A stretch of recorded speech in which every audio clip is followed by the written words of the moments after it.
Hello বন্ধুরা, আজকে তোমাদের সাথে শেয়ার করব বাড়ির জন্য বডি আর্থিং আমরা কিভাবে করে থাকি। তো ভিডিওটা স্কিপ না করে শেষ পর্যন্ত দেখতে থাকুন। প্রথমেই আমরা বডি আর্থিং করার জন্য একটি পজিশন মতো জায়গায় খানিকটা অংশে গর্ত করে নিয়েছিলাম এবং সেই গর্ততে পরিমাণ মতো জল ঢেলে নিয়ে আর্থিংয়ের জন্য রডটাকে আমরা মাটির মধ্যে ভালোভাবে প্রবেশ করে নিয়েছি এবং নেয়ার পর কোপার তারটাকে ভালোভাবে আর্থিং রডের সঙ্গে পাঞ্চ করে নিয়ে র্যাঞ্চের সাহায্যে নাটবল্টটাকে খুব ভালোভাবে আমরা টাইট দিয়ে নিচ্ছি। তো দেখো, টাইট দেওয়া হয়ে গেলে আমরা এই কোপার তারটাতে কাভারিং করার জন্য পিভিসি পাইপ ব্যবহার করেছি। তো এইবার আমরা এই কোপার তারটাতে পিভিসি পাইপ ফিটিং করে দেব এবং পিভিসি পাইপটা দেখো ফিটিং করার কাজ কমপ্লিট হয়েছে।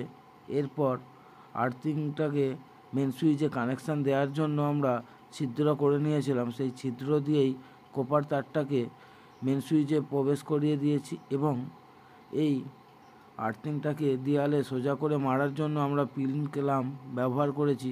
তো দেখো, আমরা 1 ফুট ছাড়া এই পিন ক্লামটাকে ভালোভাবে পাইপের সাথে সেটিং করে নিচ্ছি। তো দেখো, আর্থিং করার কাজ কমপ্লিট হয়ে গেছে।